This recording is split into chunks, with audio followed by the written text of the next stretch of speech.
Thanks, Richard, for coming on Marketing Masters. I'm really grateful to have you here. You Thanks for are having me. esteemed in your profession and known around the world, and you've got friends in high places. When we did the marketing event, and you had the SEO guru come on to your presentation, I was like, wow. Yeah, I was actually so wrecked in that presentation because I'd moved house the day before. Yeah. I had about 2 hours sleep and I was so out of it but I'd said yes, so had to do it. But it was really good. It was really, really good. Thanks. Yeah. No, I really enjoyed it. And it's really good to have you here today. And I think anyone who runs a business, large or small, has heard that SEO is really important and it's something they need to think about. And it's a key part of marketing to win in the long game. Yeah. And on Marketing Masters, we like to talk to the experts, the masters of their trade, who've earned their stripes and have all that knowledge, and then try and share it with the listeners and get some nuggets for them to kind of take away and help them to succeed. And it's all about trying to help as many people do a great job and thrive, really. Cool. That sounds good. Yeah. So Google is still leading the market in search volume. And I was looking at a graph the other day, or a infographic that he created about how Neil Patel is saying that digital and Google is having about 13.7 billion daily searches. But AI platforms like ChatGPT and Perplexity and Claude are on the rise, with ChatGPT alone getting about 1 billion daily searches. So Neil is one of these people that I kind of look up to. And that, do you kind of keep abreast of where he is in the space? Yeah, I'm like pretty obsessed with it because I own a business, and so I have to be, and not necessarily even for the clients, but I have to be for my own business, to grow my own business and the businesses I advise. Because he talks about how he doesn't think AI and ChatGPT are going to replace Google. He talks about it being everywhere optimization. And I think this is what I want to dig into, is that that idea of what we used to think where we could optimize just to show up on Google is now there's so many other channels that play into that. So that's kind of something we want to dig into today, and how social even helps and contribute in that space. And then in terms of you, I mean, you're one of the most renowned experts in this space in New Zealand, and you're known internationally. And we'd just love to hear a bit about who you are, how you give us a little intro into Richard. You're the founder of Pure SEO, which is highly awarded. You're a Google Premier Partner, and you've spent 15 years helping businesses succeed. So yeah, it would just be really cool just to get a little bit of an insight into you. Yeah. So got involved in search in 2002, I think, in the UK. Yeah. And I just saw the value. I mean, we were spending a fortune in on advertising in the papers, and I set up a Google Ads campaign. I think it's been running 2 years since then, and we got double the inquiry for a fraction of the spend. And I thought, hang on, there's probably something in this. And then ran companies for other people where I had a big spend. I came to New Zealand thinking I'd walk into a job with my ex, who's also British, but no one wanted to employ me because I didn't have Kiwi experience. So I thought, let's start my own thing. Yeah. It's a group Pure, from myself to the largest search agency in NZ. But it was hard. There's been ups and downs along the way. But you talk about the audience now, about 12, 18 months ago, I could see that audiences were becoming fragmented. And it wasn't like when I started the business, you got someone number one on Google and the phone wouldn't stop ringing. And nowadays, that's not necessarily the case. And so as a business owner, you have to move with the times and see. And so we're in the process of rebranding. We've reimagined the product at our business purely based on that knowledge. And we contracted Brittany Muller, who Ram Fishkin introduced me to, and we brought her over for she spent 12 months helping us plan out what that future could look like. And so I suppose is that kind of that leaning into the everywhere optimization, that you need to be not just trying to set yourself up for success to show up on Google, but you need to figure out how you can be relevant in social, how you can show up in AI, how all of these different spaces. Does that mean it's and being mindful that not everyone is as smart as you, so kind of dumbing it down for us, but like does that mean those challenges of showing up in all those different places makes it more expensive, more challenging, harder? Like, what does that look like? Today's episode of Marketing Masters is brought to you by Craving, an Auckland-based food and beverage content agency who specialises in recipe creation, food styling and production of the most delicious, epic-looking content in the market. Go to Craving, craving.co.nz to find out more. So I'm not that smart. I employ smart people, right? Yeah. But it's really the most important thing is actually understanding where your market wants to interact with your brand. And our new brand is called The Optimizers. So because we're optimizing for where your customer is at a point, when they want to be spoken to. And so, some customers, social is the cornerstone. We talked about Moody just before. I mean, social has been brilliant for that brand. An accountant less so. And so it really, in the first instance, is understanding where your audience is and where they want to hang out, and then talking to them in the way that they want to be spoken to. People don't necessarily want to be sold to; they want to be engaged with. Yeah, and so what does that possibly look like in this world of AI coming in? And we've got ChatGPT and Perplexity and all that kind of thing. What does it mean for people who are searching on Google versus searching in these kind of AI tools? What's the difference, and what do you have to do to show up there versus showing up in Google? Like, is it a whole new? Yeah, well, it is the Wild West at the moment because there's lots of easy ways to get into those large language models. You can look at the sources and then see where their sources, and see if you can kind of worm your way in. But the problem with doing that is it's kind of a shortcut. And I think at the moment things are evolving so rapidly that defining a strategy based on what's going on now is probably not the right thing to do. I think the right thing to do is focus on really good marketing, understand how these platforms work, and make that part of your strategy, but don't make that the sole focus, because it is going to change. And there are certain things you can see already that are going to change in the future that will change everything. Like, will we need a website? Who knows? Really? Yeah. Like, you reckon? Well, you think, with the ChatGPT and Shopify integration, you can buy straight from GPT. So what's the need for a website? Is it just a feed?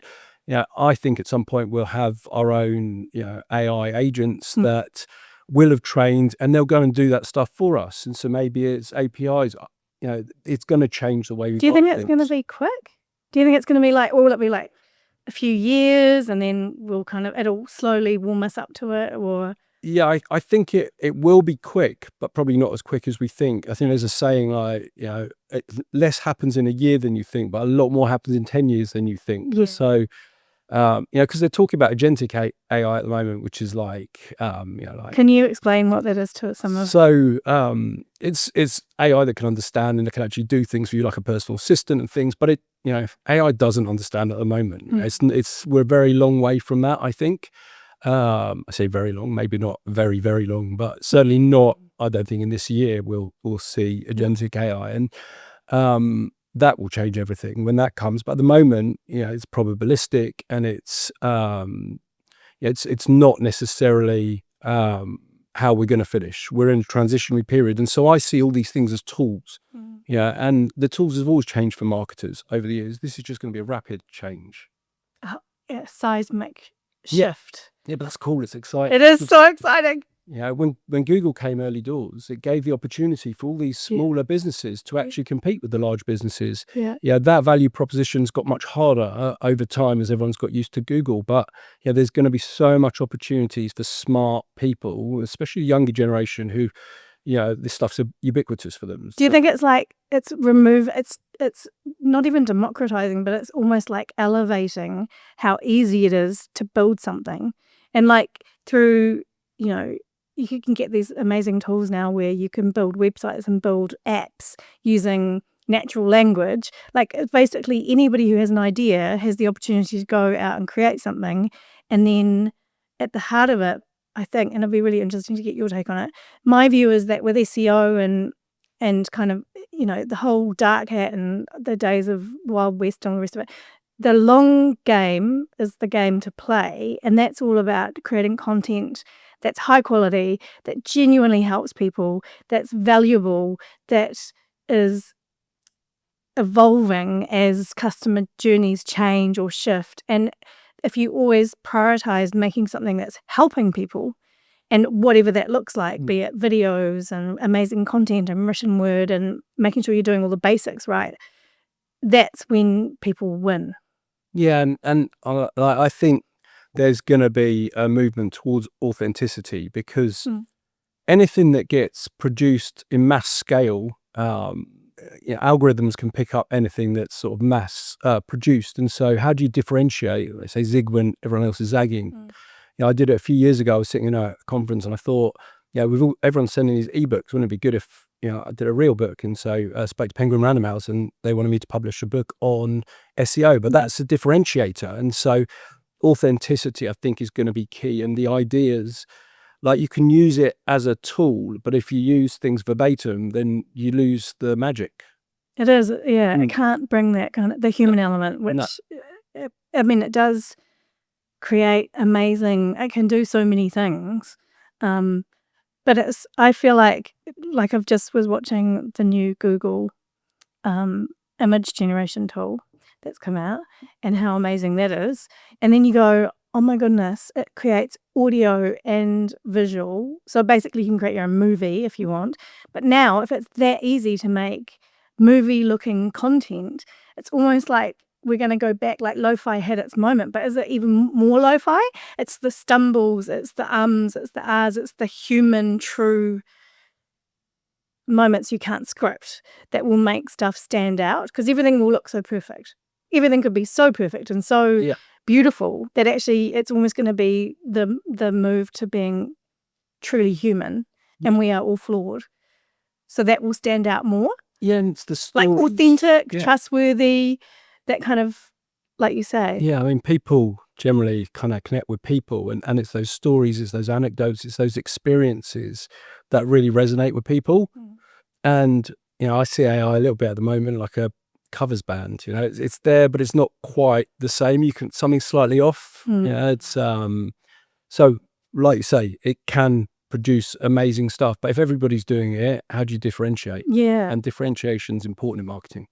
And so do you think that, even though, like, I'm interested to know your thoughts on like writing copy with AI and like with SEO and creating great content and the demand of the content engines of social and needing to create new content all the time, do you think that leaning too much on those AI tools and it not having that human touch actually it could work against your brand, like from an SEO point of view, for instance? Yeah, it depends how you do it. Like, I've been writing articles for a bunch of magazines for many years, and I use AI now all the time, but I don't use it to write the actual article. I use it to ideate, so it's kind of like a backwards and forwards.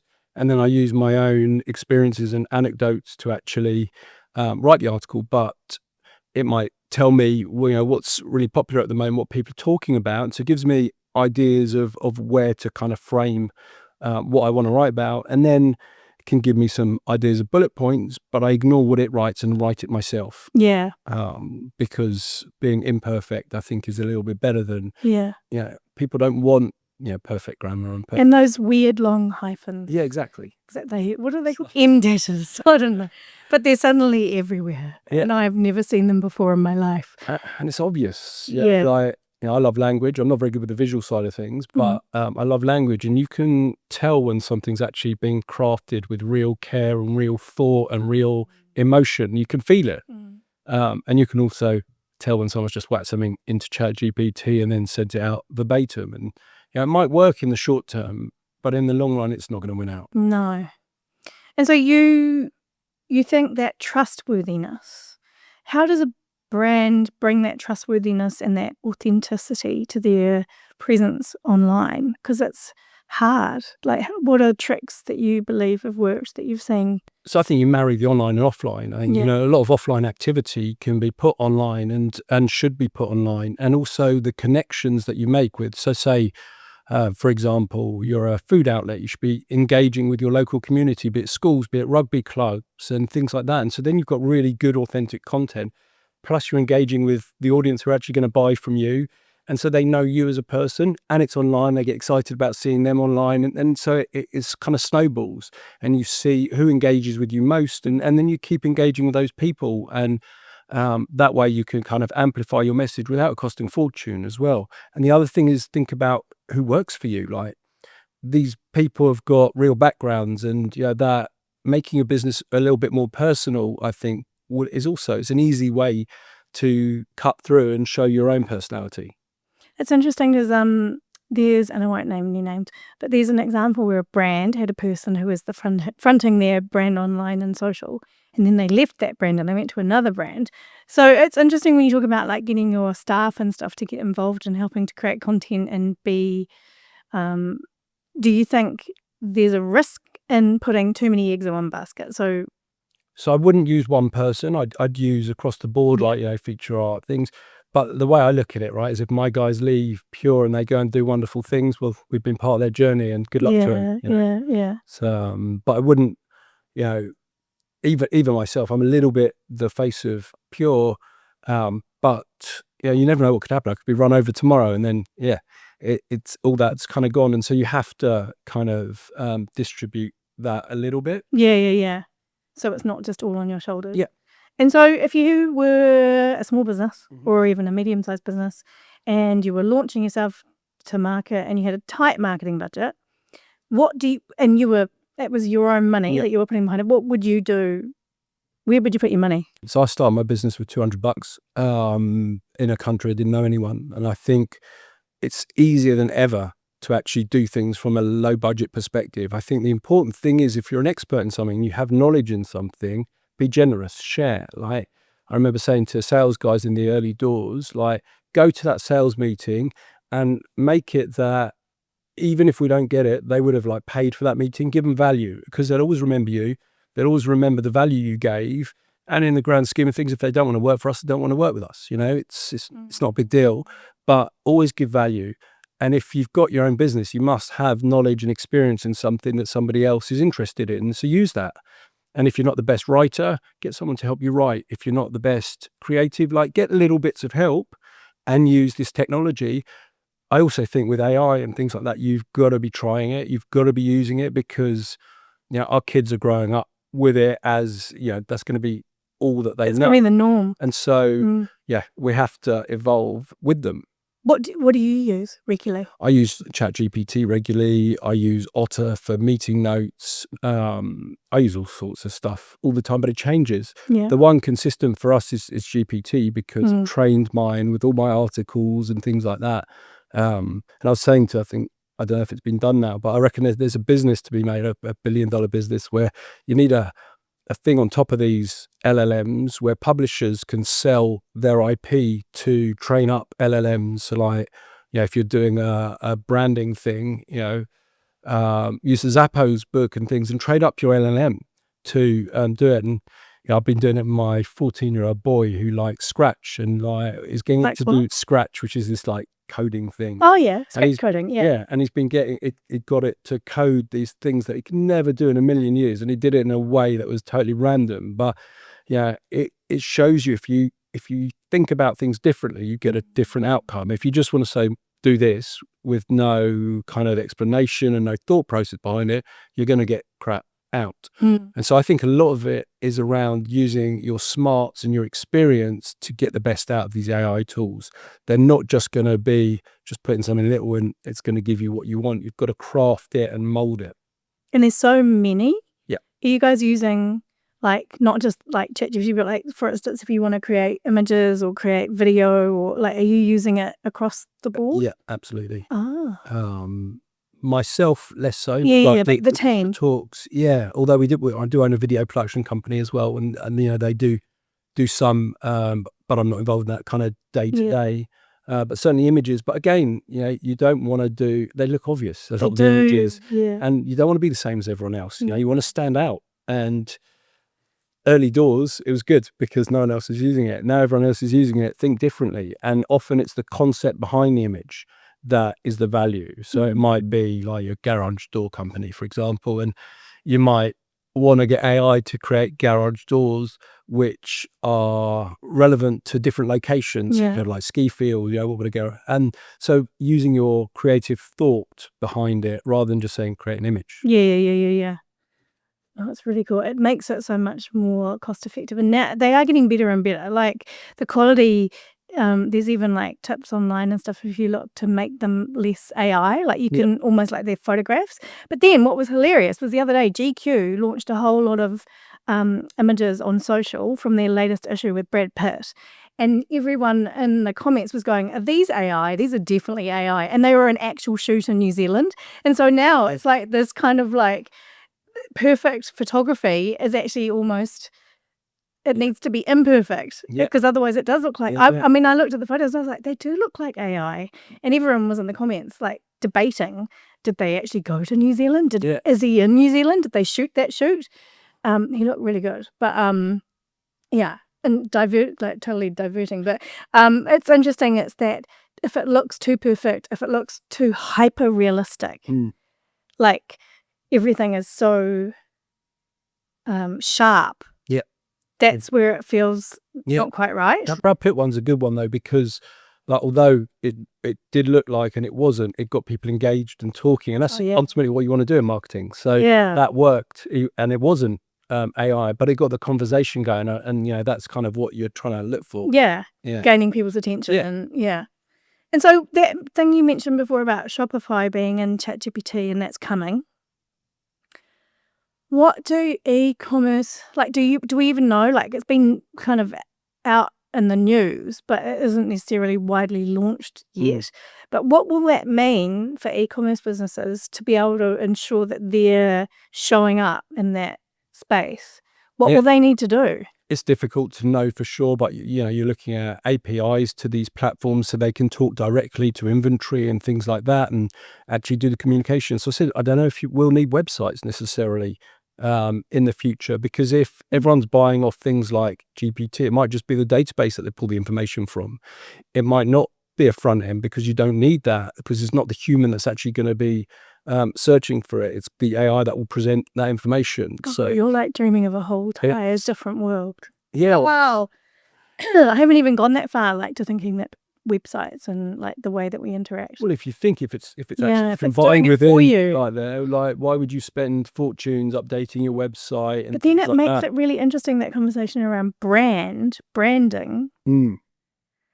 Versus, well, not even brand versus, but like just how important will branding be when it won't be you making the decisions, it will be your GPT. Yeah, slightly left field. Maybe you're going to be trying to create your own brand to influence the GPTs of the things like jazz hands for like, you know, LLMs or whatever agents, which is quite a weird thing.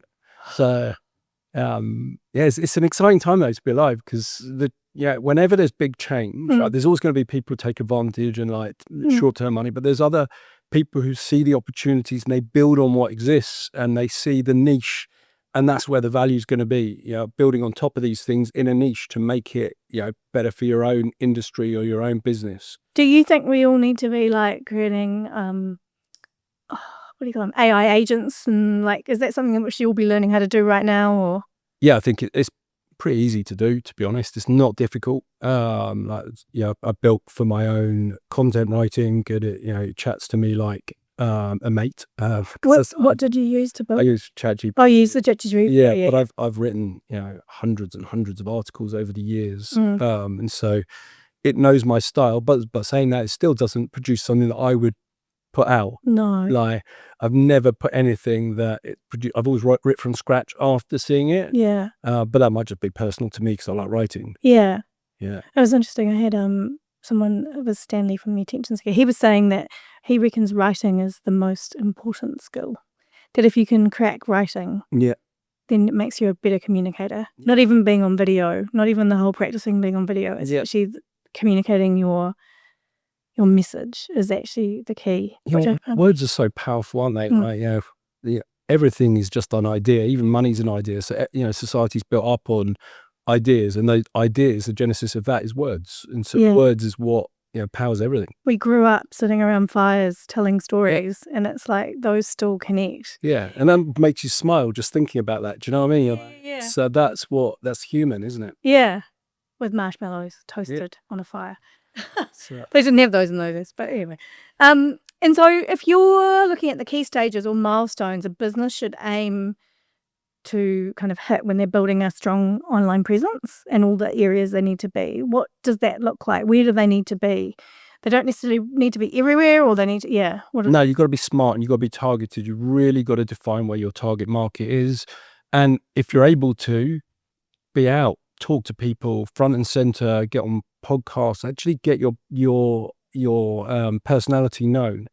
Because how do you differentiate? You differentiate through your own personality and your own brand, and you've got to be kind of know where you're going with that, as opposed to just ad hoc. You've got to have an idea of who you are and what you represent and what's right and what's wrong, because there's so many opportunities and so many people will tell you different things. But over time, you know your industry and your customers better than other people. The other thing is, certainly from my own industry, you don't want to become a Blockbuster Video or a Kodak where the whole world is changing and you're still stuck in the legacy. Hiding under the blinkers. And that's why I just look forward and think, what could be? Like, that's kind of what I love, imagine what could be. It's just cool. And so you're building for that future at the same time as dealing with the day-to-day and the now. Yeah, it's cool. It's, but it's not easy. The last couple of years have been hard because we've had to invest lots of money and lots of time to understand where things are and where they're going. So like bringing Brittany over and speaking to experts and really understanding, because I'm not a technician. I look at things holistically and understand that we need data-led decisions. That the data is so important, and it's going to become, I think, more and more important, and especially first-party data. Like you need to know what your customers are doing and what the interactions. It's very dangerous, I think, to rely on third-party data nowadays. Yeah, and so just to kind of give people who may not necessarily know the descriptions and the language that you're using. So when you talk about first-party data, you're talking about how important it is for them to build up their own databases and have their own one-to-one relationship with those customers, or even nurturing non-customers through that cycle to becoming 100%. Because you think about what you actually control, and the things you do control is the information that you have yourself. Like you can't rely, for example, Facebook. If you have your whole business on Facebook and their rules change, you're not in control of that. Whereas if you actually have your own customer information and your own customer, the more rich your customer data is, the more beneficial it will be further on, and the better decisions you'll be able to make. Have you seen that in this world where everything's becoming so digitized and digital, that maybe it's the human experience in those moments where people get together and the conversations that people have when they're together, we're creating reasons for your customers to connect with you in person, becomes like a bit of a silver bullet in a way, because it can create content, it can create genuine connection, it can create loyalty. Like, what do you think about? I love that stuff. But it works for certain types of businesses. Some businesses, if they're like a SaaS business targeting globally and they can't, small value. So you can do things like that. But you mentioned Neil Patel earlier, and I mentioned Ram Fishkin, people like that. I mean, they're so good at building their brand that it doesn't matter what their business is. And we talked about social media influencers earlier before this, and you look at these whole new businesses coming from nothing, with these young people who have created their own kind of brand online. That's cool, and a lot of those are offline and online. I mean, speaking at an event Ian Liu put on, and she did the waist trainer, which paid Kylie Jenner $300K for, she's a very smart lady. And she but she has these offline things as well as the online things, and she's very smart around how she does that. She's building up a YouTube channel at the moment. Yeah, she's a smart lady. Yeah. She just got married. I follow her. Yeah. No, she's done really well, and she's launched multiple businesses. Yeah, lots. She's still young. It's very impressive to see someone do these things, repeat them, and be very. I need to get her on the podcast. Yeah. And so, do you think there's any mistakes or traps that businesses fall into when they're trying to succeed, and they feel like, there's some they just want to succeed quickly. Like, do you feel like there's shiny object syndrome? Like, it's so easy to say, oh look, that looks good, and go on that path, or that looks good, or someone tells you things. You've got to kind of take things with a pinch of salt and try things and stuff, and be prepared to fail and change path. We're not going to get everything right, and that's part of the process. So you use a tool, you decide that that's amazing, then you find out that it has flaws. Don't say like, don't be dogged and say like, I've put everything into that. If it's not going to be right, have the wherewithal to say like, let's stop doing that and let's try something else, and just try things, and be prepared to fail a little bit. But I always look at things upside and downside, right? And if the potential upside is much better than the downside, then you might go for it. But if the downside is something that I wouldn't consider, then I just don't bother. An interesting one that I have in my mind at the moment is I'm working with a brand, and we do all different ads for them, and one of those is Meta. And Meta's got some really amazing smarts now where it likes to sort of have the ability to play with if you give it the permission, it can play with backgrounds, it can create image extensions, it can create new copy, it can tap into your inventory in your Shopify website, it can pull out relevant products for different people based on what it thinks is going to convert. And it also can create videos from your product catalog where it starts using, I suppose, movement to capture people's attention in the feed. And I had a scenario where one of the clients was like, I don't like the way that the video is zooming, but those ads are performing really well, and selling and doing seriously good conversions, and sales are massive and they're happy.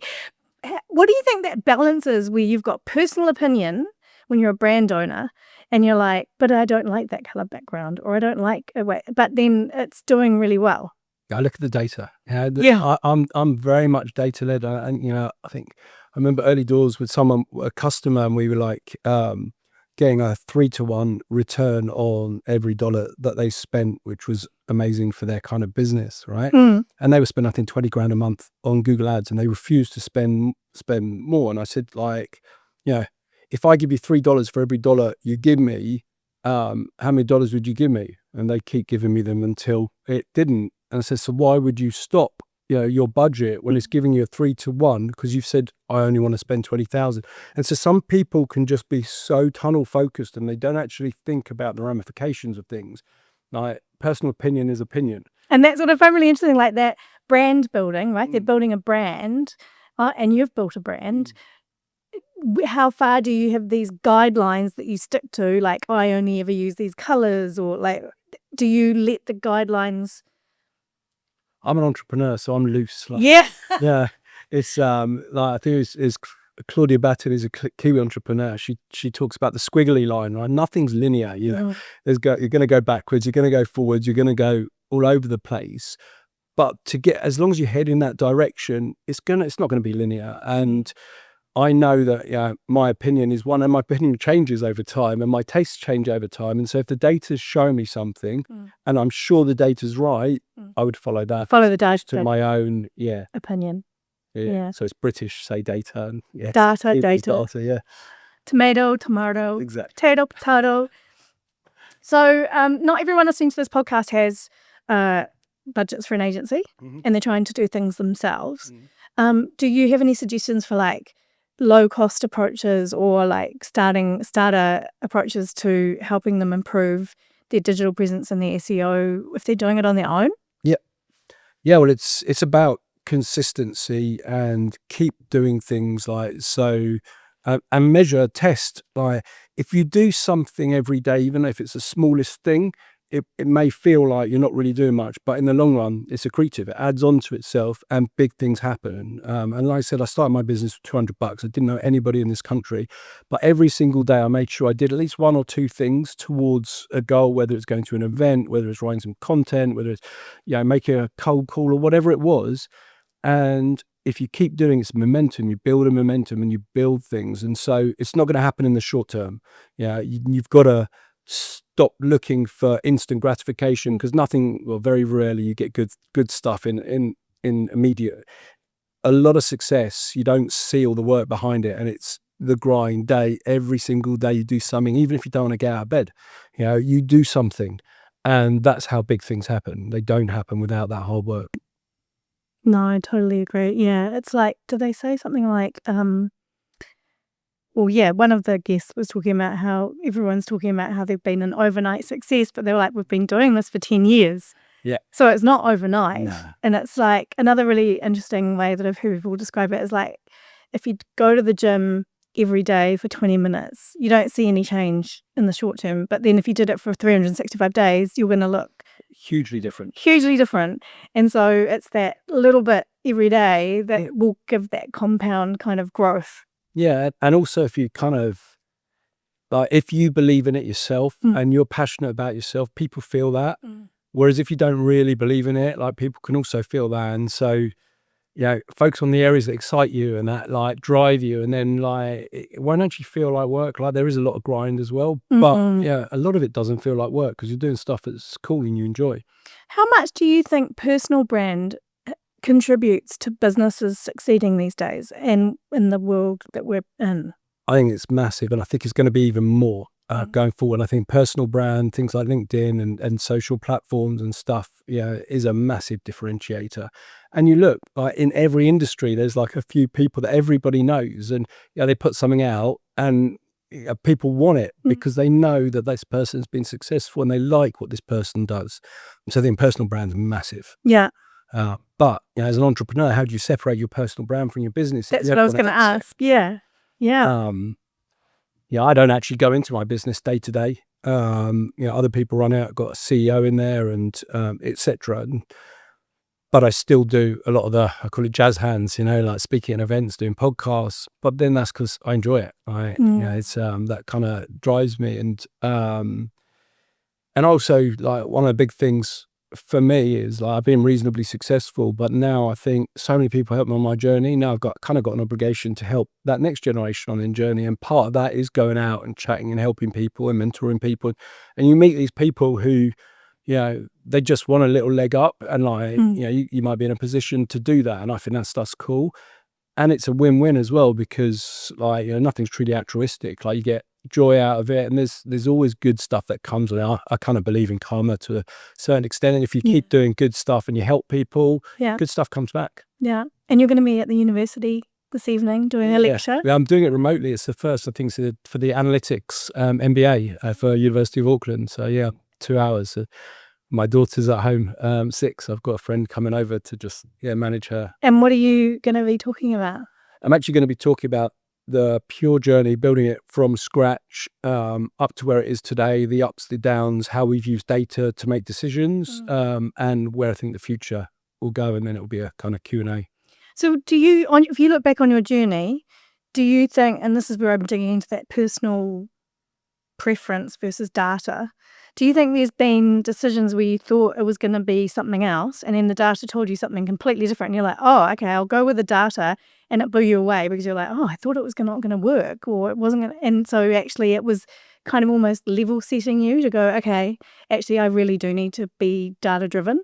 Yeah, well, and you also need to be data driven over time. Like, so we increased our conversion rate pure early doors, and it looked like much more sales, but it was a false economy because we looked at lifetime value of a customer, and if they'd gone down that conversion path, they lasted much shorter as a customer, like about a third of the time.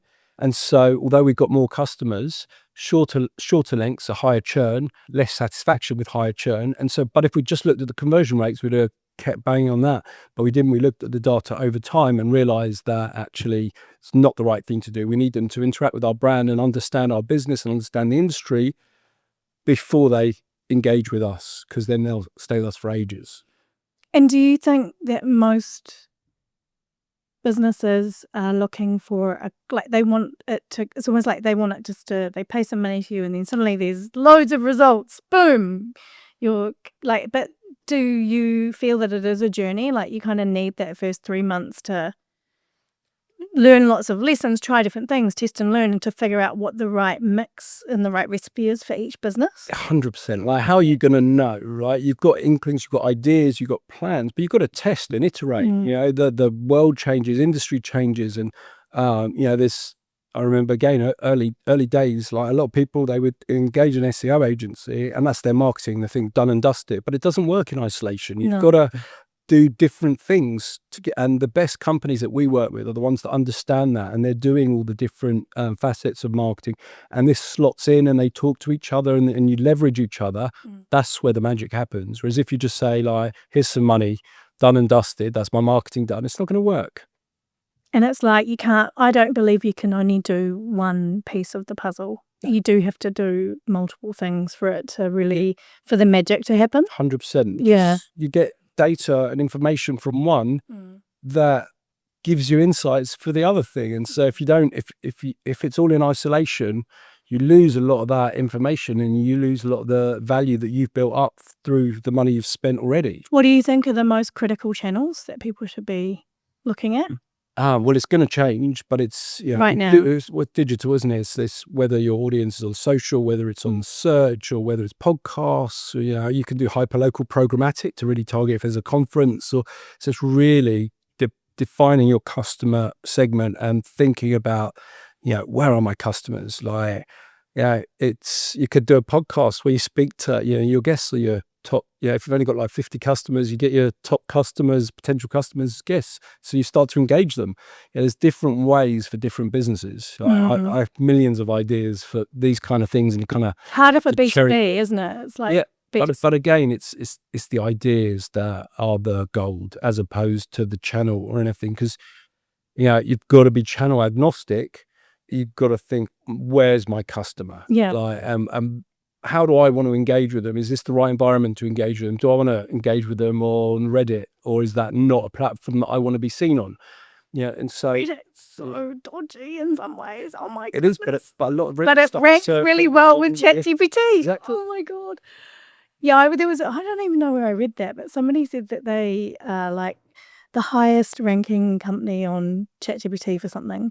And they couldn't figure out how that had happened. And it turned out it was from a Reddit review. Yes, it's amazing. So you have to really think about and look at what's going on. But it's a moment in time, and this is it's a race, not a sprint. And so it's small steps and understanding that.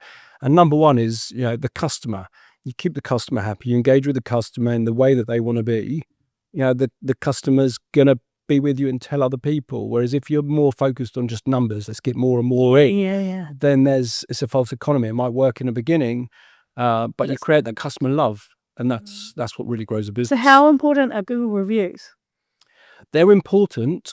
They will be less important in the future, but also, because the whole world's going to change with AI, and we don't know how the reviews will work, because even with we talked about the Shopify GPT integration, they're talking about reviews within GPT, and so customer reviews are always going to be important. I suppose it doesn't really matter where they are, customer experience, but for ourselves, we get quite a few competitors trying to put negative reviews, and you just have to respond that thanks for the review, we looked through, we haven't actually seen you ever being a customer, etc. Because I also think the way you respond to a review is important. And it shows who you are and who you are as a business, and whether you do the right or the wrong thing, or whether you start to get a bit snarky or what. So what if it's like a 1-star snarky mean? How would you respond to that? Respond in a professional manner, as the way that you would kind of want to be responded to yourself. Like, if someone has had a real bad experience with my company, I want them to come, I want to make that right, because why wouldn't you want to make that right? Alternatively, if they've taken a mickey and they've been really rude to my staff and they've just been horrible to work with, no, you just you say thank you for your time, it's been blah blah blah, but you be honest, you be kind, and you don't be rude, you don't take the mickey, you just be professional. But I think you also need to look after the people that work for you. I remember early doors with this company, and they're paying $5,000 a month, which at the time was a fortune, but they were so rude to my staff. And you could feel the stress around the office. So I fired them. And the impact that had to the people in the office, you felt like a weight had kind of gone off the office. And it was a lot of money, but in the grand scheme of things, you've got to kind of see these people day to day, and they're humans, and you shouldn't expect humans to have to deal with things like that. It's only money, isn't it? Yeah. So can you share with us a real success story from your business, and kind of help us see what you did to drive that success? That would be really cool to kind of see it in working. Yeah, sure. So there's a lot. One that my guys pointed out, because I'm not kind of involved day to day, was a company called 4Words, who do lab grown diamonds, which is like a relatively new phenomenon, but they're supposed to be the same. They call them also ethical diamonds, and so a lot of it was around education and understanding what the customer wants and what the value proposition of this particular product was. And I'm looking over because the stats are over there. There was a 143% increase in organic rankings, 233% increase in form submissions. But the coolest thing was, right, this, one of my ex-staff trying to pinch him as a customer recently, and the guy phoned me up and told me, because he had such a good experience, he personally, the owner of that company, phoned me up on the mobile and said, look, I had a call from this guy who said, that we'll charge you less than pure, but the fact that we've done this for him and we've shown the results and we've stuck in there and we've worked together, that breeds loyalty. So the key, it sounded like a lot of it was around that educating people to understand what lab grown diamonds are and why they're still valuable, and it's like, because you're creating almost like a new category. Yeah, and a lot of the stuff, like they'd used someone previously, and it was very much cookie cutter, and a lot of the technical elements were also not correct, and so people weren't finding them. And so that was, I think, the first thing the guys had to do, ensure that all the technical elements were correct to be able to find, and then work on the content and find out what people were searching for, what they engage with, and where they engage with that. And so it was a process. It wasn't an overnight thing, but that builds loyalty. And my biggest bugbear with the SEO industry and is the people that promise overnight success or like guarantee ranking, because if you do that, if that's the focus, it focuses you in the wrong area. It focuses you on shortcuts and just trying to get instant results. And I've seen the fallout of that with Google penalties, and like my company's never had a client have a Google penalty or anything like that. And that's my reputation. And so they still call it white hat? So white hat and black hat, grey hat is you're a bit in between. But I'm seeing it a lot now with these large language models, like black hat stuff, to just jam yourself in there. And it's got to be value, like these top 10 lists, top 10 web developers, and you'll have like 2 or 3 like relevant, and then they'll have all these other ones that they've kind of cherry picked themselves because they want to be in there. It's like, that's not going to... It'll work for a little bit, and then it will just... It's like the beginning of the internet. I saw it so much in the early days of SEO. It was like, it's crazy. And all the link building and the link farms. And it's like appealing because you see these like people with amazing results, and they, customers are raving about them. And then, but you can't go down that route because the downside is too big. Like I say, I measure things upside downside. Like the downside of getting your customer's website penalized from Google and totally de-indexed, like the ramifications that are enormous. So do you think that means that people, when they're working with agencies, need to take a vested interest in the tactics that they're applying, so that I know you don't want to know the detail because you're paying these guys who are experts to do it for you, but you do need to understand a level of, you're not going to put me at risk of getting, that they're not doing any black hat naughty things to kind of help you get up the rankings faster. If it sounds too good to be true, it probably is. That a lot of the dodgier agencies will they'll promise you the world and really quickly, and and if it seems too good to be true, the likelihood is it is, because these things, like I say, it takes time, it takes effort. Anything takes a lot of work. It's like trust takes time. Yes. And everything, all the successful businesses have built followings and communities and brand love through the time that they've taken with those customers, the product that they've created. Everything is about trusting that it's as good as you want it to be. And it's like, all of the... Like trust, storytelling, they're the two things that create magic. Like you've got to build trust, and then it's about the storytelling as well. And so those two things, if you get them right, that's where the magic happens. So if I came to you in your team and said, okay, I want to be successful, help me be more successful, would it be that they'd try and manage my expectations, say, okay, we'll do lots of different things, but we don't think we're going to see anything for about 3 to 6 months? Like how far or how quickly does it take? So it depends on what methods that they're using. So generally, I think they come in and really understand what the customer wants to achieve and who their target market is. And like you talked about earlier, there's a testing period, and you can chuck some money at performance media to get immediate results, and you can test and iterate around that. But I'd be reticent to say that, chuck loads of money straight away, because you don't know what's going to work. You've got a fair idea with your experience, but you test things, and different things, you tweak it over time. And so I think the first quarter generally is understanding, testing, iterating, and then learning. And you have to do that regularly. You have to look back and see what worked, what didn't work, why did it work? What can we learn from that we can use going forward? And so that's really the process. And have you got any key lessons that you've sort of seen come up again that you kind of hold as your key principles or key ways to succeed, that that are tried and tested? Yeah, well, if you're smart about your creative and your messaging, and where your audience is, you're going to be able to bring in customers, right? And then it's once you've brought in those customers, the crucial bit is how you treat those customers. And so the core thing is, we can bring customers. It's very doable. But the core thing is, once you have that customer, how do you treat them? How do you engage with them? How do you close them? And it's about creating that customer love. Once a customer loves you, then they tell other people, and it amplifies things. And so I try and think about every action being around the customers on North Star. What are we going to do to get them towards their goal and to get them towards their customers loving them, which it's kind of a like waterfall. Yeah, exactly. Yeah.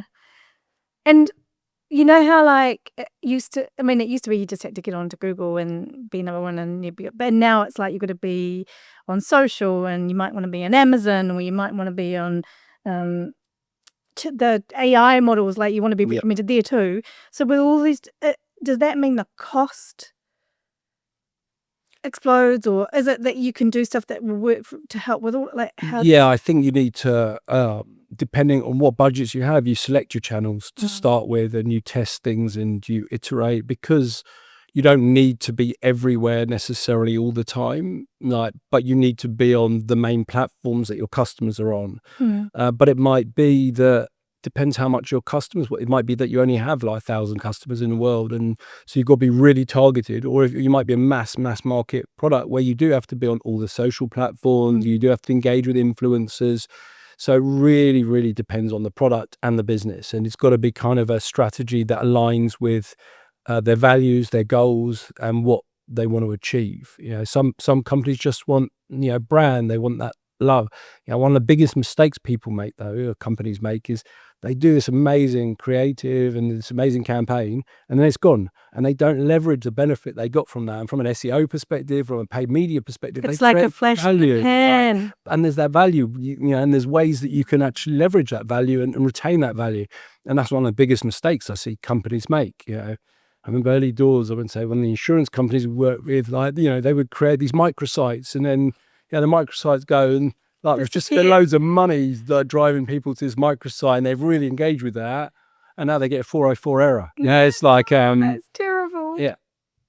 So if you were launching your business today, and let's say it's not an SEO agency, let's say it's a product of some kind, or a service, what would you prioritize first?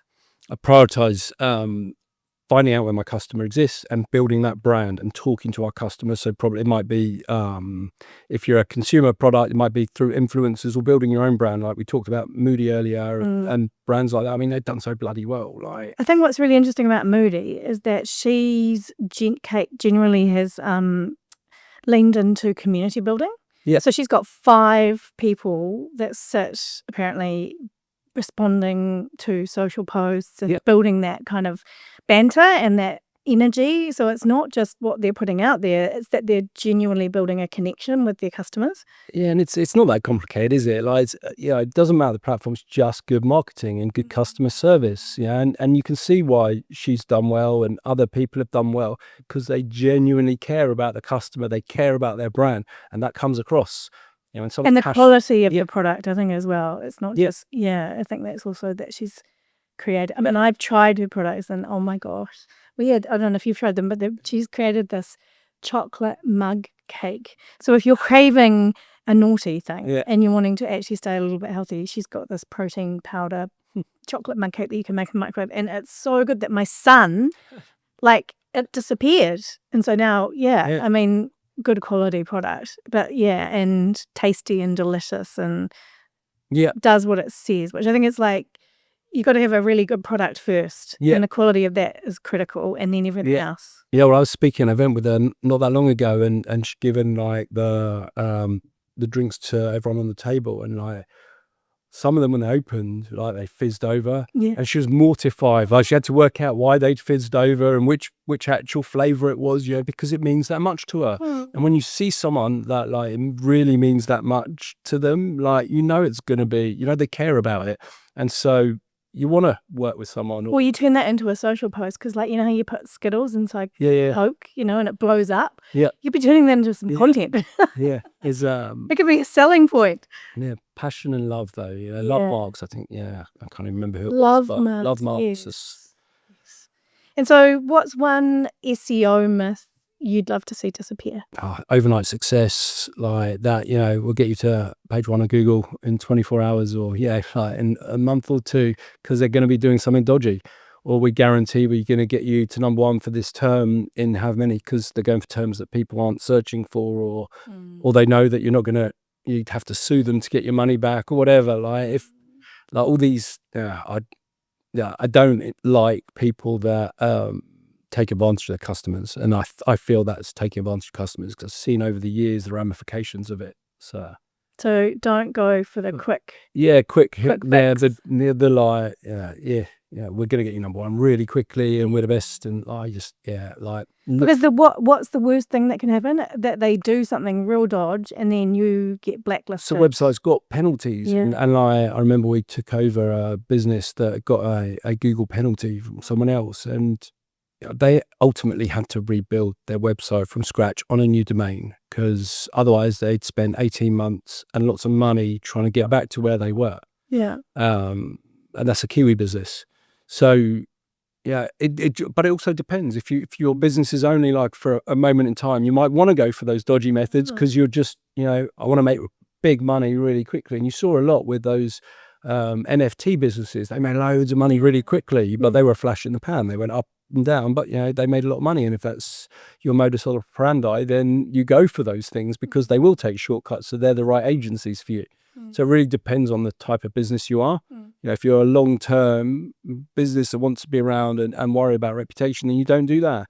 Whereas if you're just looking at different industries, how to make real quick money, then those agencies are ideal for you because they will get you stuff really quickly. But it's, if you want success long-term, it's a long game. Yeah, exactly. And so finally, to wrap us up, what's one piece of advice you'd like the listeners to be left with to kind of help them succeed? So don't be afraid to get outside your comfort zone, right? Like so many people talk themselves out of doing things. It's like Richard Branson says, "Screw it, let's do it." Like I hate being front and center. And I remember the first time I was asked to speak at an event for Marketing Associate, I couldn't sleep for weeks beforehand, right? But you've got to do these things because that's how you grow as a person and your business grows. So like if you feel a bit uncomfortable about doing something, you should probably do it because your comfort zone will grow and you will grow as a person. So that's good advice. Do the hard stuff and it will get easier. Embrace deliberate discomfort. Yes, I totally agree with that. That is one of the best pieces of advice. And amazing things will happen. Yeah, it does. Yeah, so much happens. Like, beyond what you could think. Because again, it's accretive. Right? It adds on to itself. And so it's kind of, should we make this the ending line? Is it's the year of yes. Say yes. Yep. Say yeah. Love that. Find a way to say yes. Awesome. Thank you so much, Richard. It's a pleasure. Thanks. It's been amazing. Thank you. Yes.